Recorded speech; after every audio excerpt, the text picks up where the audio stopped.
I think most people are back. So welcome back. I hope you've had a nice lunch. So I will be coordinating this session, which will be themed on experimental HEP.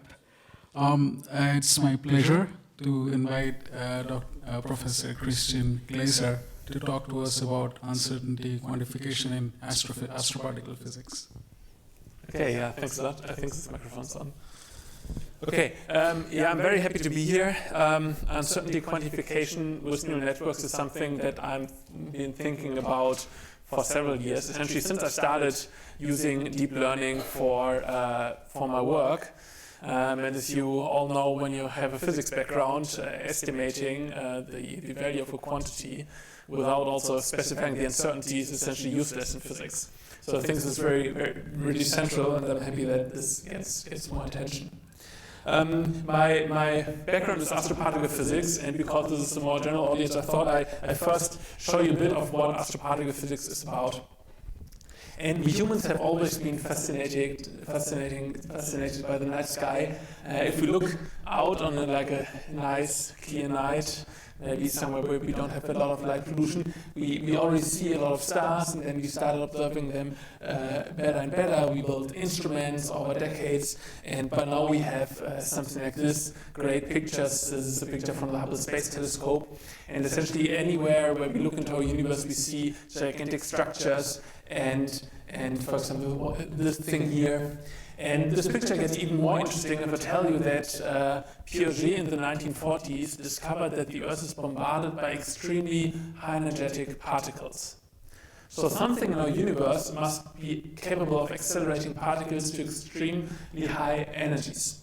Maybe this thing here.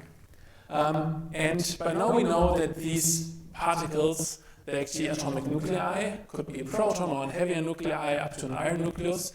And they have 1 million times more energy than the largest energy we can accelerate on Earth here in the largest particle colliders like the LHC and CERN. So something in our universe must be able to accelerate particles to these extremely high energies, and this is what kind of drives the whole research field, that we want to find out what in our universe is capable of doing this and understand these very violent phenomena in our universe.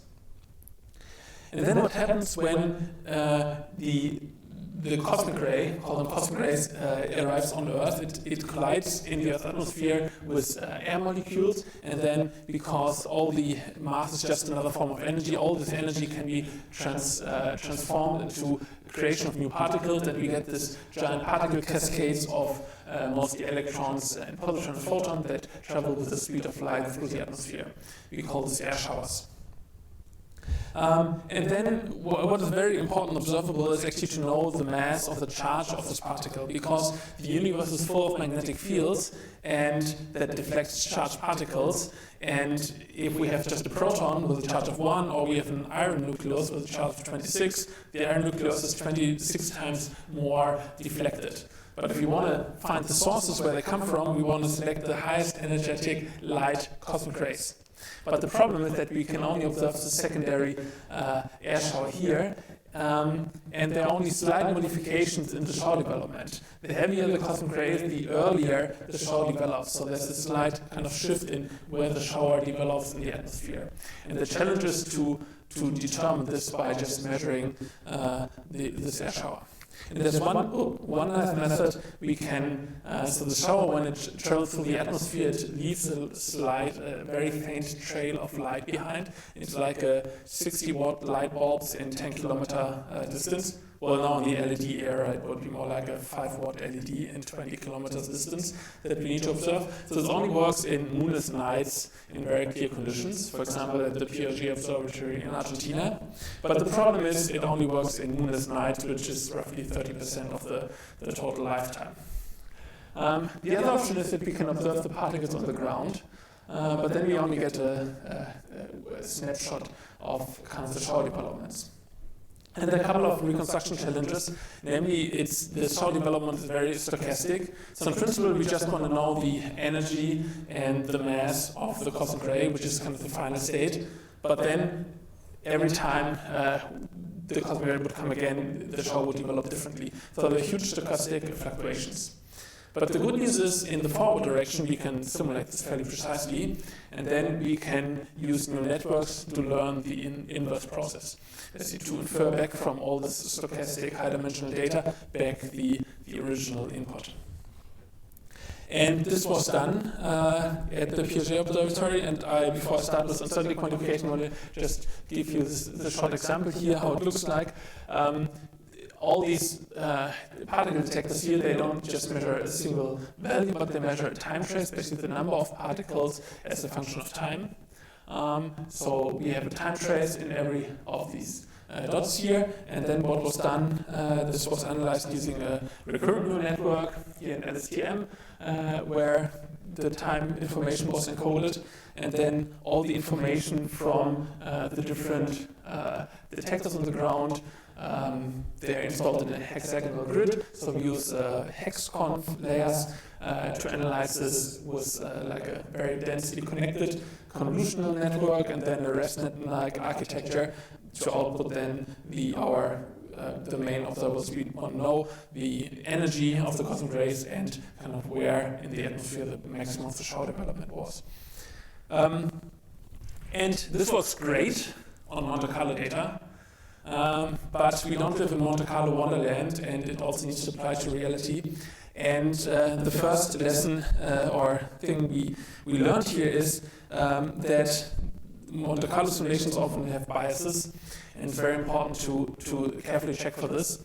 And the nice thing is, especially at the Piaget Observatory, we can compare the neural network output with this established technique with the fluorescence telescope. We only need a subset of the data, so we can have a golden subset where both detector components measured it well, and then we see here the measurement from the fluorescence telescopes, and down here the measurement from the deep neural network of the output, and we see it has a great correlation, but also a systematic offset. Turns out the resolution is 33 in this unit, but the bias is on the same order of magnitude. But with this additional cross-calibration, we can correct the neural network output and make this usable for high-level physics analysis. So the first takeaway is that unbiased Monte Carlo simulations and the very thorough detector calibration are crucial for success. And maybe also an important way we want to invest work on. I think deep learning often works so well only because so many people work so hard on detector calibration and on Monte Carlo development. And if this is not, and for deep learning this is even more important because we are able to extract more detailed features which requires an even more precise Monte Carlo modeling and detector calibration.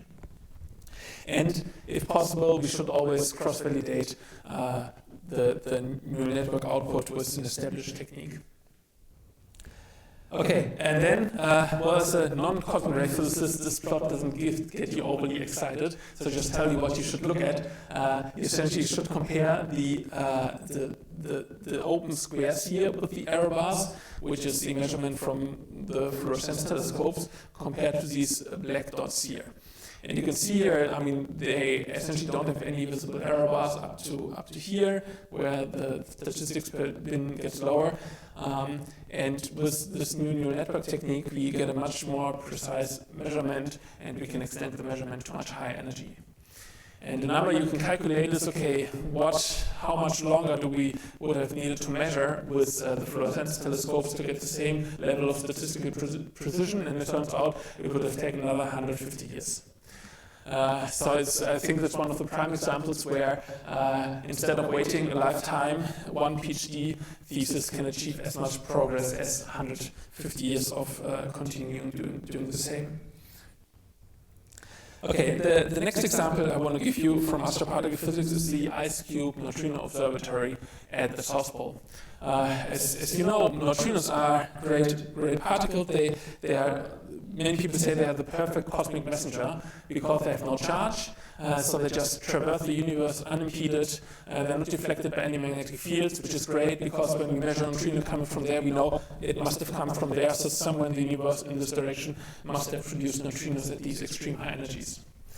Unfortunately, all these nice properties also makes it extremely hard to measure them on Earth because they are essentially invisible and fly through everything, also through our detector, without doing anything. That is not quite true, they still interact weakly. So what we need to do is we need to instrument huge dense volume, so that we have a certain probability that the neutrino does something.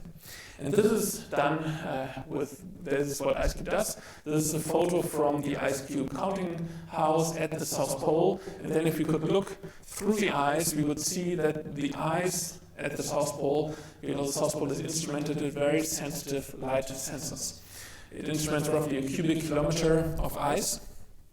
And then this is what a neutrino looks like. Every single of these little dots here is one very sensitive photosensor. And then when the neutrino does an interaction, it also creates a shower of secondary particles that fly with a speed larger than the speed of light in this medium through the ice, which creates strength of radiation, same light as in nuclear reactors. And then in this event view, the size of the blob tells you how much light was detected, and the color shows you the arrival time. And now the challenge is, from this blob of light, we want to know the direction where the neutrino came from as precisely as possible. And also here, the last few years have seen a huge advancement using deep learning techniques. And again, we have our typical problems. We have very high dimensional data. Every single of these little centers here is not just a single number of how much light was collected, but it's again a time series. So light, number of photons as a function of time. In every single of these modules, in total we have 5,160 optical modules with a time trace each, so this gives roughly 10 to the power of 6 input parameters. And then from this we want to, in principle, just infer the neutrino direction, so 2 parameters, and the energy, 3 parameters. And before I start with uncertainty quantification, let me also just highlight this one result which came out last year, where we were able to see our own galaxy, the Milky Way, the first time in neutrinos. So you've probably seen such pictures from the Milky Way in just optical light. We also can observe it in radio frequencies. Since many years we see it in gamma rays. And now for the first time we are able to also see neutrinos from our own galaxy. And again, this was enabled with a deep learning-based analysis that increased our sensitivity substantially, again equivalent to saving 75 years of detector operation, or if you calculate how much money it costs to run the detector, we saved 500 million and essentially advanced the field by almost 100 years in a single PhD thesis.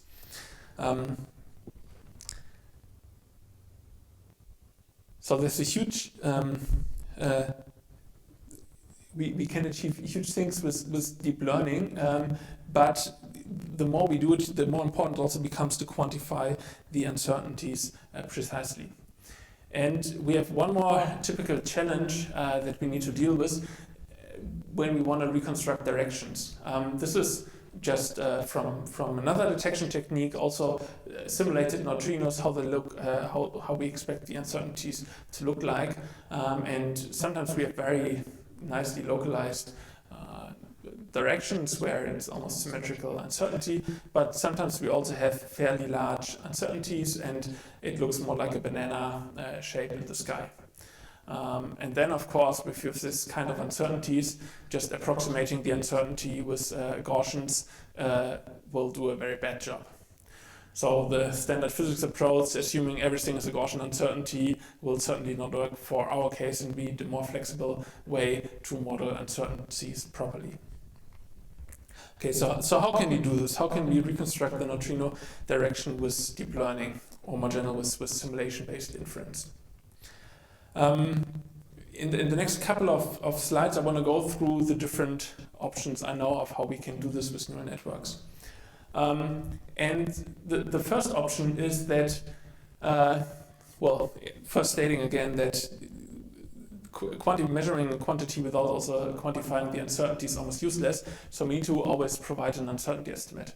And what we've done so far is always we have our input data. In our case, it's these 10 to the 6 parameters. We have a neural network that we train on the data, and then it predicts the few output parameters we're interested in, like the neutrino direction and energy.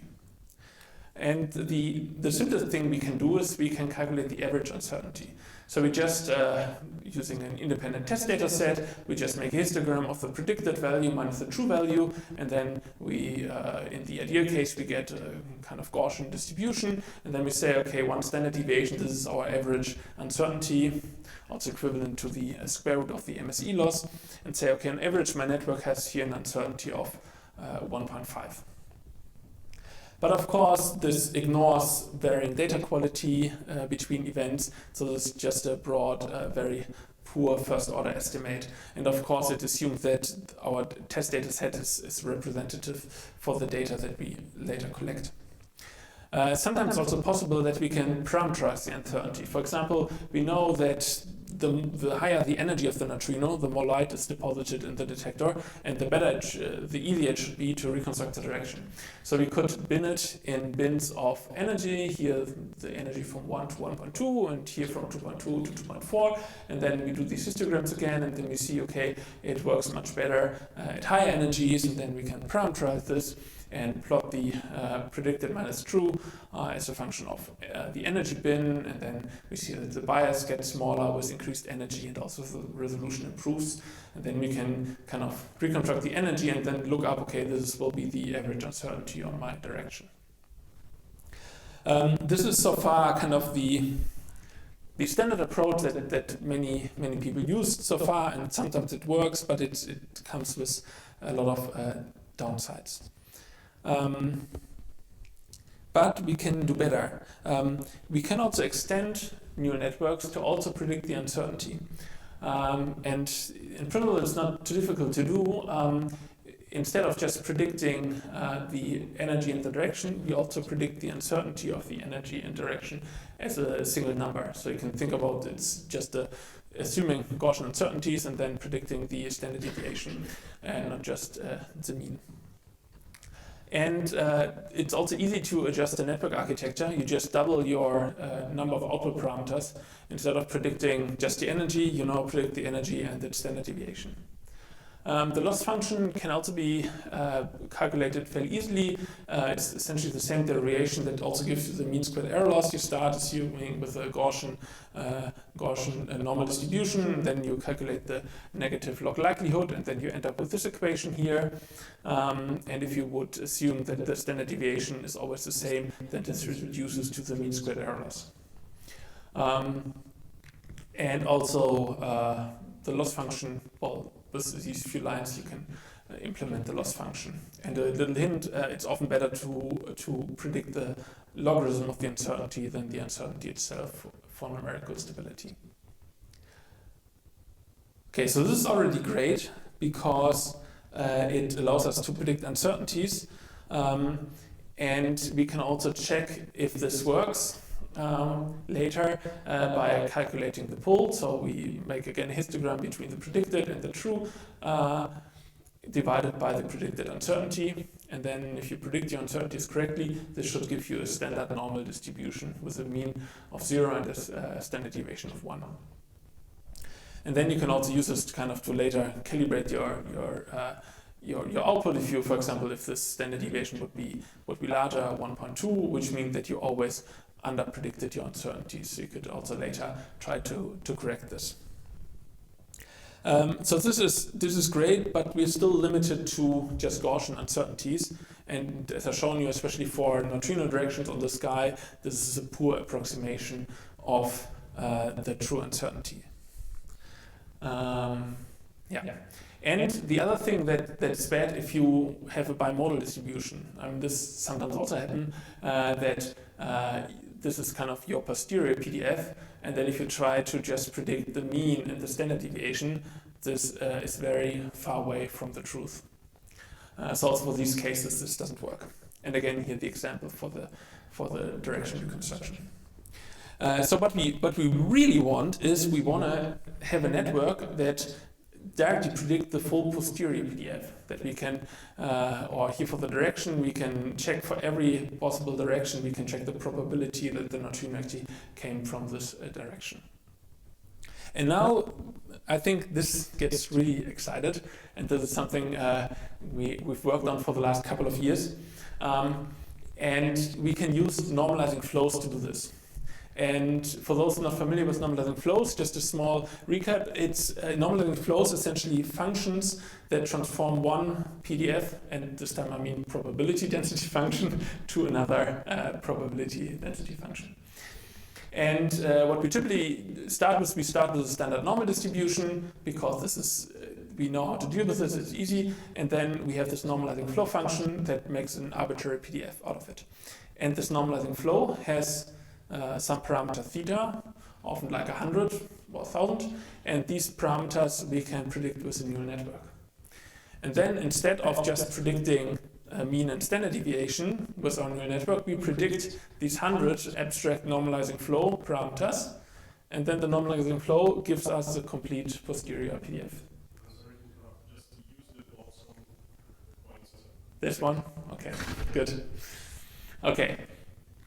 And here a visual representation in 2D. This is a 2D standard normal distribution, and then this normalizing flow function can transform this into arbitrary shapes. And then you can also do the backward path to get back. And there are a few parameters of that normalizing flows needs to fulfill. First, we need to transform. We need to transform it, and we need to be able to sample efficiently. So we can sample efficiently from this Gaussian distribution, and then we feed it through the normalizing flow, and then we get samples in our target space. And this efficient sampling is very important.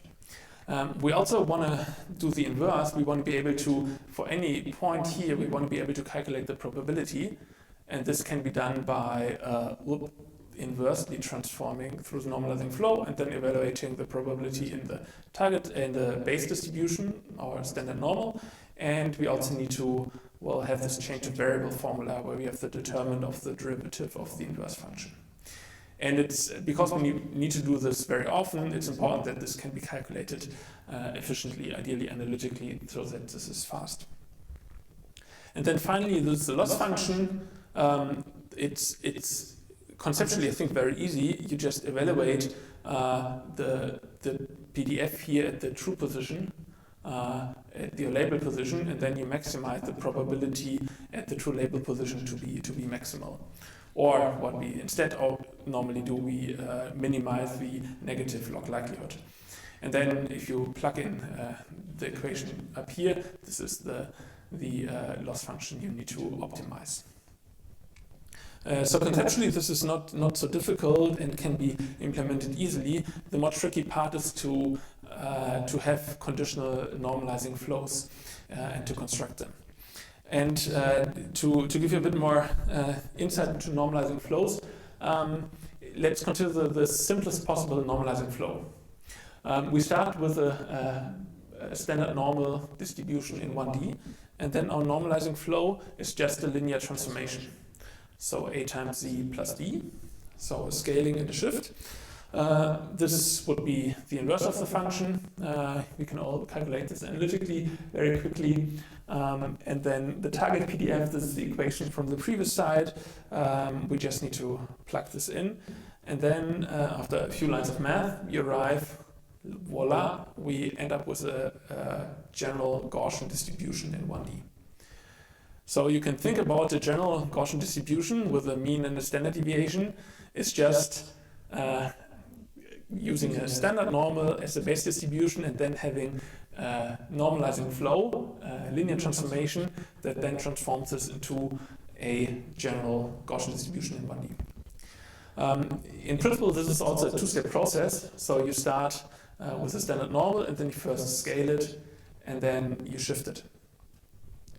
You can also visualize this in 2D. Then it's a affine transformation, so you first rotate it and then you shift it. So affine flow would give you a general Gaussian distribution in n dimensions. And I mentioned this here, and it sounds like almost too easy. Why I do this? Because the recipe for designing complex normalizing flows is concatenations. So you use a lot of simple transformations and then just concatenate them behind each other. But of course, you all know we need to also have some non-linearity here, because otherwise we still end up with just a linear function. So we need fairly simple non-linear transformations that we can then concatenate to produce arbitrary uncertainty shapes. I can skip the following slide, just kind of summarizes a few of the properties of normalizing flows, and just give you one example of a usable normalizing flow that you can use for Euclidean space. And it's so-called Gaussianization flows, goes back to this paper from 2020, and it's very similar to just an affine transformation. It is a rotation and then a nonlinear scaling. And this is just an example of actually a trained normalizing a flow to do this. So we start with a standard normal, and then we start transforming the distribution and are just applying the Gaussianization flows several times with different parameters. And then you see after the third transformation, you already see some non-linearities here. The fourth transformation, fifth transformation, sixth transformation, and then you finally arrive at the target PDF that my aim was to model here. So by the successful applications of somewhat simple transformations, you can model arbitrary uncertainties. This is now for 1D. There are also suitable flows for multiple dimensions that were developed. And the speaker from yesterday said that uncertainty quantification is hard because often tools don't exist. So I want to advertise this library here, made by Thorsten Gluesenkamp, who kind of pioneered this field here. Was for many years a postdoc in Uppsala, and he made this nice this nice library called GemiFlows, which builds on top of PyTorch, and it essentially implements all relevant conditional normalizing flows for Euclidean space and for also on manifolds, so for like the neutrino direction, which is in the truth sphere. And it makes it very easy, for example, to define a normalizing flow, the one that I used on the previous slide, in one Euclidean space, and then we have 6 Gaussianization flows and one affine transformation here with T. This is the only thing you need to define the normalizing flow. And I'll give you in a second another example how you can implement this in PyTorch or kind of extend your PyTorch model with normalizing flows. So if you want to try this out, you can use this library. It's now tested by many people and used by many people, so I think it's by now it's also fairly user-friendly and well checked. A few more links for later if you want to look at this. Okay, so now let me show you where we actually use this. And let me first motivate why this is so interesting, especially for IceCube. IceCube has already taken data for almost 15 years now. It's all on tape, and if we could just improve our angular resolution a little bit, we will likely directly discover new neutrino sources, because we see many, like 3 sigma fluctuation, which could be a neutrino source or could just be a background fluctuation. So the key is really angular resolution, and if we can improve the angular resolution further and also estimate the uncertainties, then of course correctly, which we also need to calculate sensitivities, new discoveries are almost guaranteed. So this is a work that has potentially very high reward. And one example I want to show you here is that also Thorsten mainly developed a new reconstruction using a transformer architecture and then combining it with conditional normalizing flows. I can not show you the final results because this is still not public. We are working hard on the paper. It should come out in a few weeks. But you never know with such big collaborations. But I can show you essentially equivalent plots, and as a non-expert you won't really notice the difference from a conference 2 years ago. They still use the graph neural network, so the performance now gets better with the transformer. But in principle we see similar plots. And these are always the posterior distributions of the neutrino directions plotted here. And we sometimes see that we have nicely contained events. We sometimes get larger uncertainties. We sometimes get these bands here. And this really dependent on the individual event quality. For example, the ice cube is built over like 1 kilometer in height, and in the middle there is a so-called dust layer. So the ice is not so pure, and when a neutrino interacts in this layer, the light is more scattered, and then it's more difficult to reconstruct the neutrino direction. And this is exactly what we see here. This is up here, this is an example of a neutrino interacting in this dust layer, and we see that we get much larger uncertainties, and this is then an event that interacted in clear ice where we get a better constraint.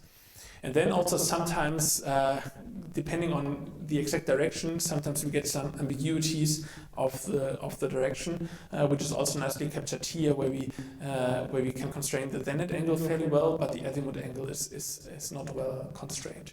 And all this can now be modeled correctly.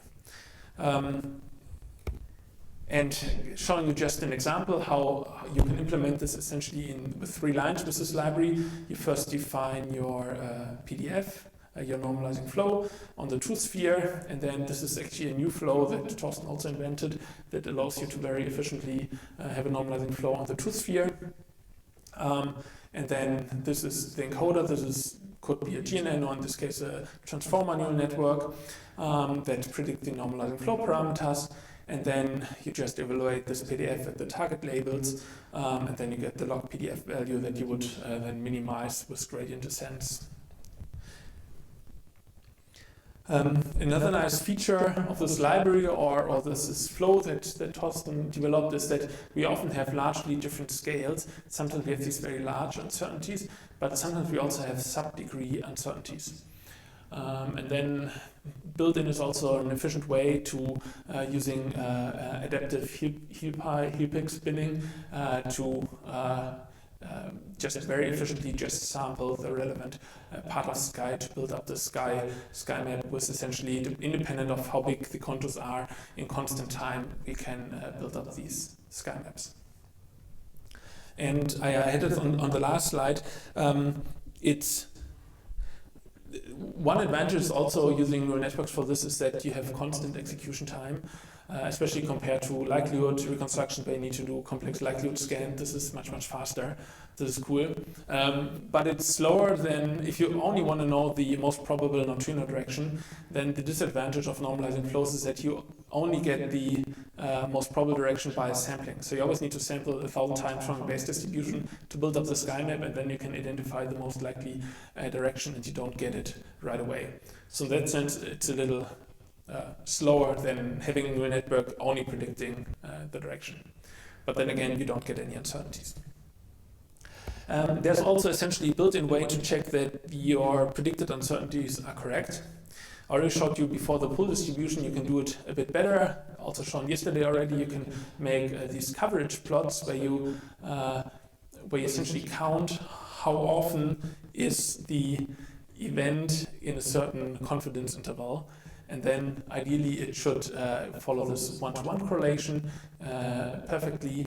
And then you can do this for your event ensemble. You of course cannot check it on an individual event, but on an ensemble of event or for all events, you can check this. And this is here one example where you essentially get perfect coverage. We only get a few percent under coverage.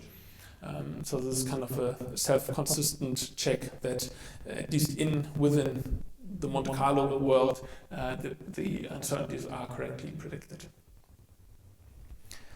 I still have some time, so I want to show you one more example where we apply this.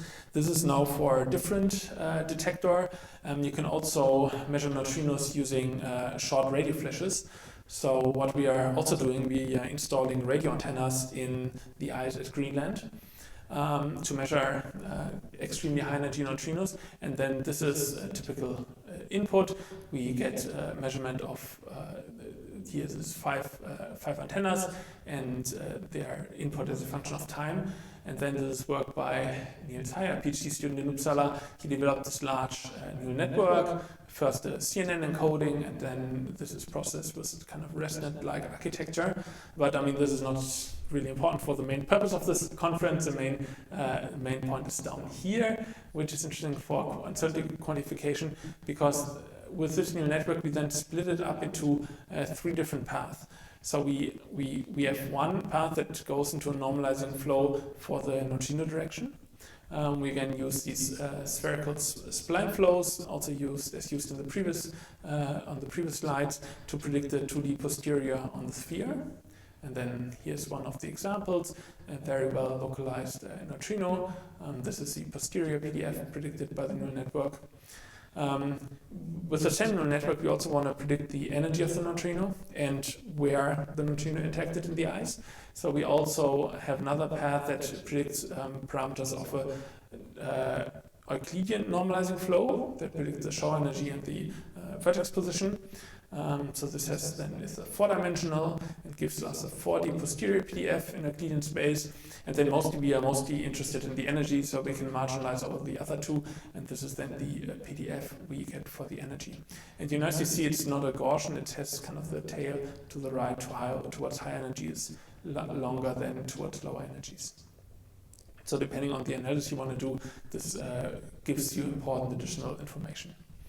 And then with the same neural network, we also do a classification task because we also want to know the event topology, and it's essentially a binary classifier that's also trained that predict the event topology. So the applications are, I think, brings us really forward because, as far as I know, this is really the only way of predicting these more complex posterior uncertainties with neural networks efficiently. So I'm really happy that the development went this way. I have the next slide I want to show you has nothing to do with deep learning, and this is mostly a reminder for myself that deep learning is not the solution to everything. And it's also technical, so you don't need to follow the details. My main point is that we can also formulate the reconstruction problem as a likelihood.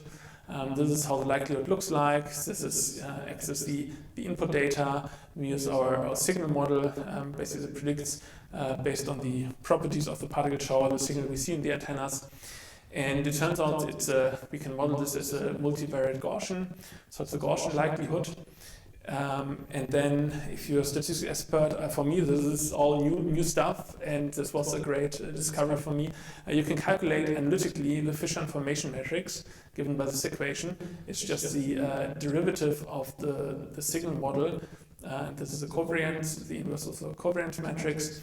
And the inverse of this matrix through the Camara bound gives you an estimate of the uncertainty. Which means that without doing any reconstruction, just from having a prediction of this is the signal we expect in the antenna from the shower parameters, we can directly calculate analytically the expected uncertainty.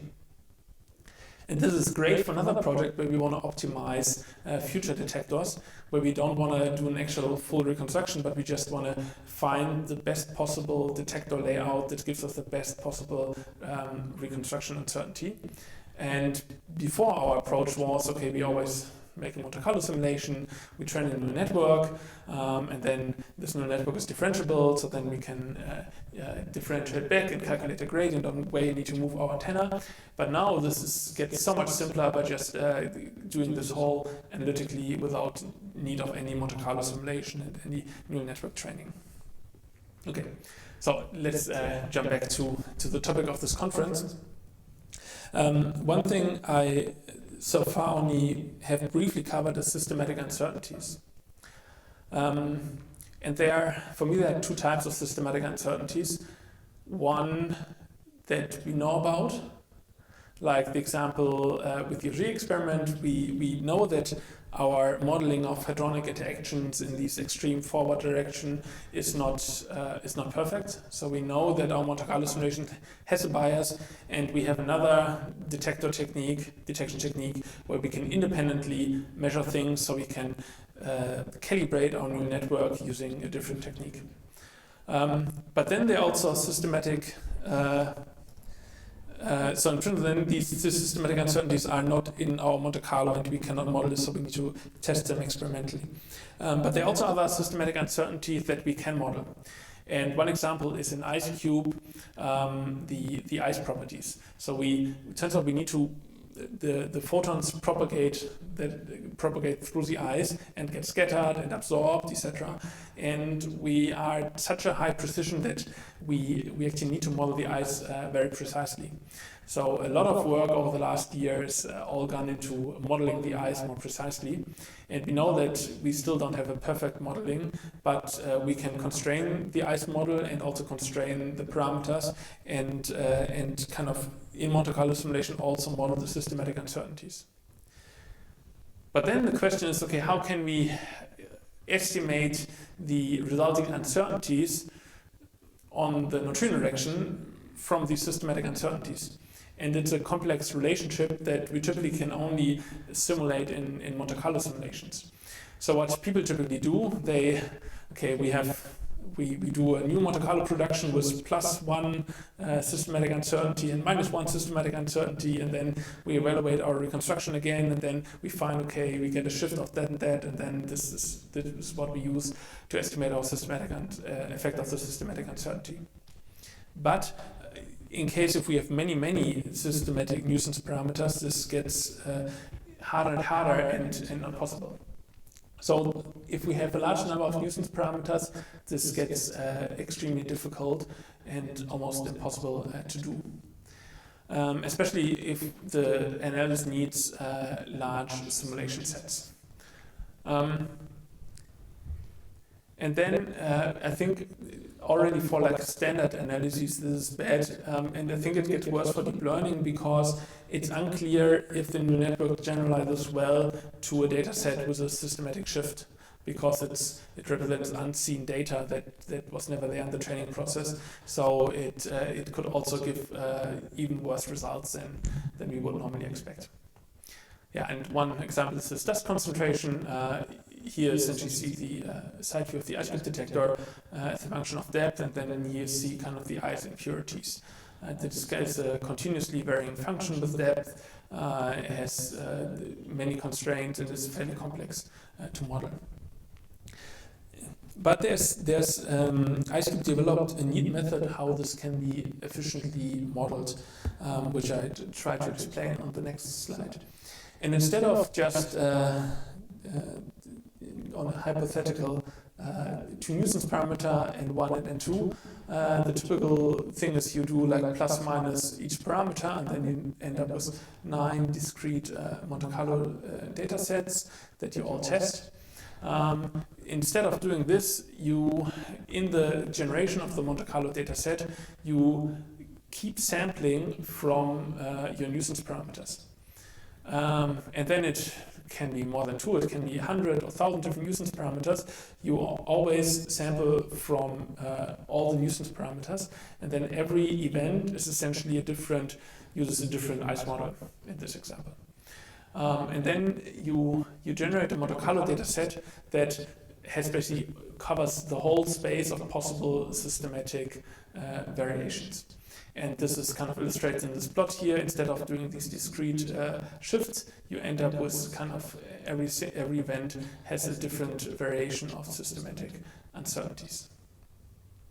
And then the great thing is if you combine this with normalizing flows and this neural posterior estimation, you essentially you directly also learn to predict the systematic uncertainties. Because then your Monte Carlo data set contains, of course, both your statistical uncertainties due to the noise of the detector and the systematic uncertainties. And then you train your model on this Monte Carlo data set, including the systematic uncertainties. And then the posterior you predict will also contain the systematic uncertainties. So your uncertainty contours will get a little larger, and then you have directly a prediction of both the statistical and the systematic uncertainty. We haven't yet done this, so I don't have results to show you here, but I think conceptually this makes sense. This is a straight way forward of how to model complex systematic uncertainties. Okay, I have, you gave me a lot of time, so I still have 15 minutes, so I can, if you're not too exhausted, briefly cover one more topic before I conclude. and this is uncertainties in classification tasks. First, I always thought, okay, classifying things is easier. You just have discrete categories. But then assigning uncertainties to discrete categories turns out to be more complex than expected. And I think, as far as I know, it's also not well covered in the literature yet. And this is an example from another project, this time from astronomy, and another PhD student from Uppsala, Simon Barton. He uses the Foremost survey. You probably never heard of it, me neither. It essentially observes celestial objects in a very automated way, so it can observe 2,000 stars or galaxies at the same time.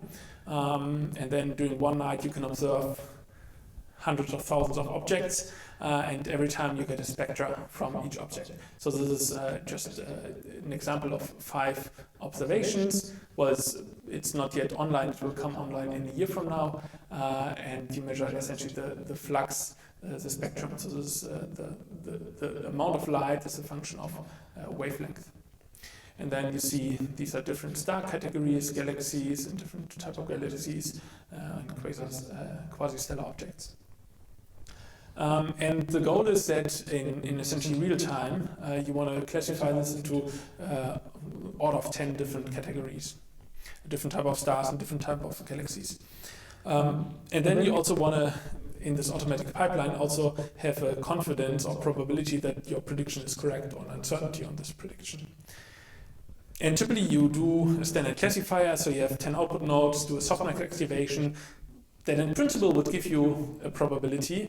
Then you typically take the one with the highest score, and this is your prediction. But just having the softmax output is often overconfident, so this is actually often not a good quantifier of the probability. And a useful quantity that you can, in this case, calculate the so-called expected calibration error, which is basically a difference between the confidence that the network predicts minus the accuracy that this is actually happening. So, for example, if you have a confidence of p equals 30%, this means that in 30% of the cases, the true label should be there in 30% of the cases. This is one way you can calibrate or quantify how well your network does it. And then, similar to the speaker on Monday, it turns out that so this PhD student for 3 years worked on this, tried all kinds of fancy methods, Bayesian neural networks, and in the end found out that Monte Carlo dropout is the method that works best. And we also learned on Monday that there's a couple of years, there's a paper that essentially shows that Monte Carlo dropout is also essentially estimates Bayesian predictive posterior. So in that sense, not so surprising, and in a sense also nice results because it is very easy to implement and fast. And essentially what you do, well, this is a network architecture. If you're interested, not super fancy, you have the input, and then you have these blocks with a 1D convolution, metronome, Monte Carlo dropout, and pooling, and then you concatenate many of them, and then you get your prediction. And what you then do during inference, you also have you activate this Monte Carlo dropout randomly, and then you do the prediction 100 times with 100 different dropout realizations, and then you get a kind of distribution of predicted classification values, and then you use kind of the spread or the distribution of this to estimate your uncertainty. And this works surprisingly well. This is kind of the result table on how this looks like. There will also be a paper should appear in a few weeks summarizing all this information. This is the different models. This is baseline, just a standard convolutional neural network with a classifier. This is the Monte Carlo dropout, sampling 100 times, and here sampling 1,000 times. And then this is different Bayesian neural networks with variational inference, with different parameters of how to do this exactly. And then these are the important quantities to look at. Well, first, accuracy. Of course, you want to also have an accurate model. Then this is the area under the curve, and then this is maybe the most important one, this expected calibration error that I discussed before. And also the inference time is, of course, of interest. Or the training time and the inference time is most important because we really have a lot of observation that needs to be calculated in real time. And it turns out that the Monte Carlo dropout has even slightly improved accuracy and has the best calibration error and, well, also an acceptable inference time. Okay, so then let me conclude and let me just summarize that the typical use cases in astroparticle physics is that we have a very high dimensional input data and a very low dimensional output. And I think to tackle this problem of predicting uncertainties, there's a very cool new way of combining neural networks with conditional normalizing flows, also called neural posterior estimation, to predict the full posterior with neural networks. And by now, this is also fairly easy using this nice HME flows library that I can recommend to anyone who wants to use this. Okay, thanks a lot. Thanks for this wonderful talk. So now questions.